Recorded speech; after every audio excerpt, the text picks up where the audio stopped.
Bizim üçün darıxmışam, şeir yazsam gələrsənmi?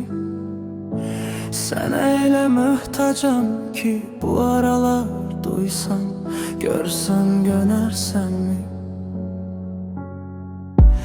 Nerə yorub həyat məni, bilirsən ki, ağlamaqdan utananam. Utanmaqdan keçib daha hönkür-hönkür ağlayıram, göz yaşımı silərsənmi?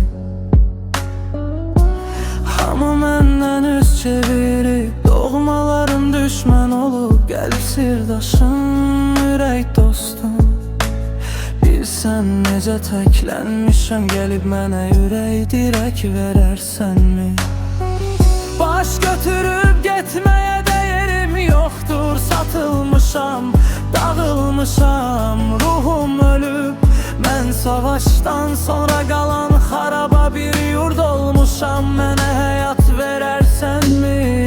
Gənc deyiləm, daha canda can qalmayıb, oxşadığın saçlarımı görməyəli çox ağarıb.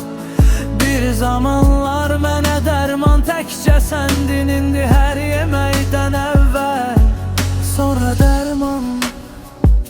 Eşitsən ki, bir xəstəm var, gəlib ona dəyərsənmi?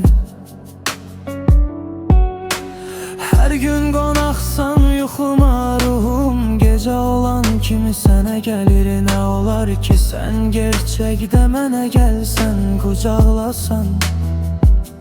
Mən də sussam, qayğılardan uzaqlaşsam.